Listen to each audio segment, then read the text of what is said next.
Hello everyone, welcome to immigration headquarters. आज immigration headquarters के video में हम बात करेंगे पासपोर्ट की।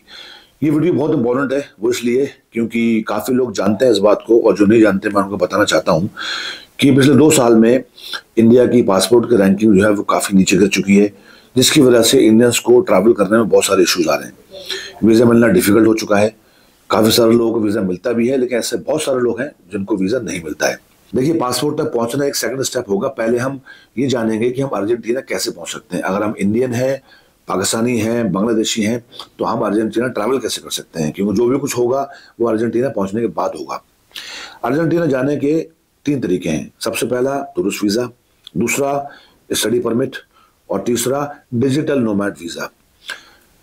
टूरिस्ट वीज़ा आप जानते हैं क्या होता है। स्टडी परमिट आपको लेना पड़ेगा मिनिमम 2 इयर्स का। अगर आप 2 साल तक अर्जेंटीना में रहते हैं लीगली स्टडी परमिट पे, तो आप जो है एलिजिबल हो जाते हैं पासपोर्ट अप्लाई करने के लिए। तीसरा आपका डिजिटल नोमैड वीज़ा। अब ये डिजिटल नोमैड वीज़ा होता क्या है? डिजिटल नोमैड वीज़ा ये होता है कि जो लोग आईटी में काम करते हैं एज ए फ्रीलांसर, यानी कि मैं किसी आईटी कंपनी में काम नहीं करता हूं, मैं एक सॉफ्टवेयर डेवलपर हूं, मैं एक वेबसाइट डेवलपर हूं और मैं एक फ्रीलांसर हूं। मेरा अपना खुद का बिजनेस कह सकते हैं इसको आप। अगर मैं इस तरह का कुछ काम करता हूं, कुछ ऐसी जॉब है मेरी जो मैं फ्रीलांस करता हूं आईटी इंडस्ट्री में, जिसको ऑनलाइन किया जा सकता है, यानी कि डिजिटली किया जा सकता है, उसको कहा जाता है डिजिटल नोमैड वीज़ा।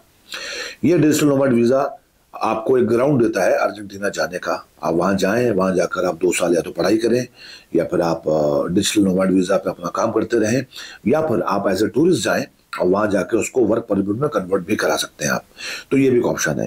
ये तीनों ऑप्शंस में से कोई भी ऑप्शन आप चूज करें अपने प्रोफाइल के हिसाब से, और चूज करने के बाद आप वहाँ पहुँचें। वहाँ पहुँचने के बाद 2 साल स्पेंड करें और आप पासपोर्ट के लिए एप्लीकेशन दे सकते हैं। अब सवाल पैदा ये होता है कि 2 साल के बाद आपने पासपोर्ट के लिए अप्लाई करा तो आपको पासपोर्ट मिला तो नहीं। ये बात सही है कि 2 साल के बाद आपको पासपोर्ट नहीं मिलता है। कम से कम आपको पासपोर्ट लेने के लिए 3 से 3.5 साल लगेंगे।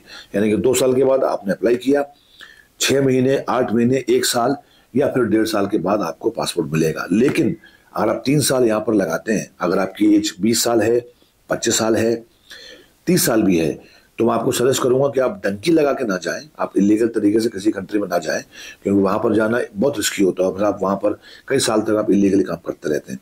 बेटर ये है कि वहां पर जाएं और वहां पर पहुंचने के बाद आप 3 साल में पासपोर्ट अप्लाई करें। और पासपोर्ट जो है वो अर्जेंटीना का बहुत स्ट्रांग है। इसकी रैंकिंग जो है वो 17 इन द वर्ल्ड।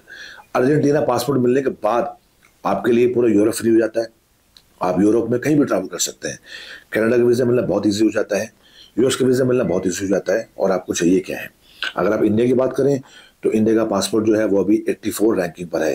तो सोचिए आप 17 और 84 डिफरेंस आप खुद समझ सकते हैं कि आपके लिए पूरी लाइफ आपकी जो है वो ट्रैवलिंग बहुत ईजी हो जाएगी। पूरे वर्ल्ड में आप कहीं भी ट्रैवलिंग कर पाएंगे। तो ये था एक रास्ता अर्जेंटीना जाकर अपना पासपोर्ट लेने का। अब बात करते हैं कि आप अर्जेंटीना इन केस, ये जो 3 कैटेगरी मैंने आपको बताई है, टूरिस्ट, स्टडी और डिजिटल नोमैड वीज़ा, इन तीनों में आप फिट नहीं बैठते हैं और आपका वीज़ा डिसअप्रूव हो जाता है इन केस, तो उसके लिए मैं आपको एक दूसरा रास्ता बताता हूँ। आपको जाना पड़ेगा सेल्वाडोर।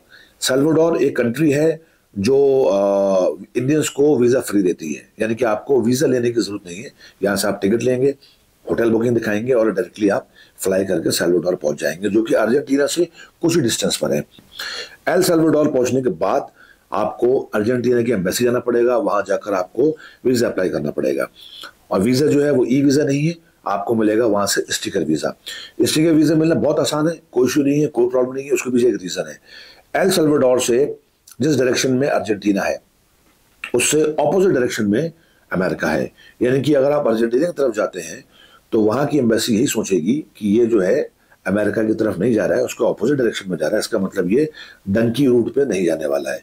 इंडियंस अभी इतने ज़्यादा इलीगली डंकी लगाकर अमेरिका जा चुके हैं कि ग्लोबली जो है वो थोड़ी सी रेपुटेशन हमारी स्पॉइल हो गई है, और जिसकी वजह से वीज़ा जो है वो दिन ब दिन जो है वो टफ होता जा रहा है। आपको यूट्यूब पर आप वीडियोस देखते होंगे और आपको समझ में आ रहा होगा कि वीज़ा मिलना जो है वो डिफिकल्ट होता जा रहा है। लोग जो है इलीगली मूव कर रहे हैं, जिसका रिजल्ट ये हो रहा है कि कंट्रीज जो है वो अपने वीज़ा को टाइटन अप कर रही हैं। अगर इसके रिगार्डिंग आपको कोई भी इंफॉर्मेशन चाहिए है, कहीं का भी पूरे वर्ल्ड में आप वीज़ा फाइल करना चाहते हैं, आप अपने प्रोफाइल को एसेस कराना चाहते हैं, आप चाहते हैं कि हम आपके लिए कवर लेटर बनाएं, आप चाहते हैं कि हम सारे आपके जो डॉक्यूमेंट्स हैं उनको सीक्वेंशियल तरीके से मैच करें कि आपको वीज़ा मिलने में हेल्प हो जाए, तो हमारी एक एक्सपर्ट टीम है जो पिछले काफ़ी सालों से हमारे साथ काम कर रही है, जिससे काफ़ी एक्सपीरियंस है, और उनके एक्सपीरियंस की वजह से हमारा वीज़ा सक्सेस रेट जो है वो हमेशा हाई रहता है।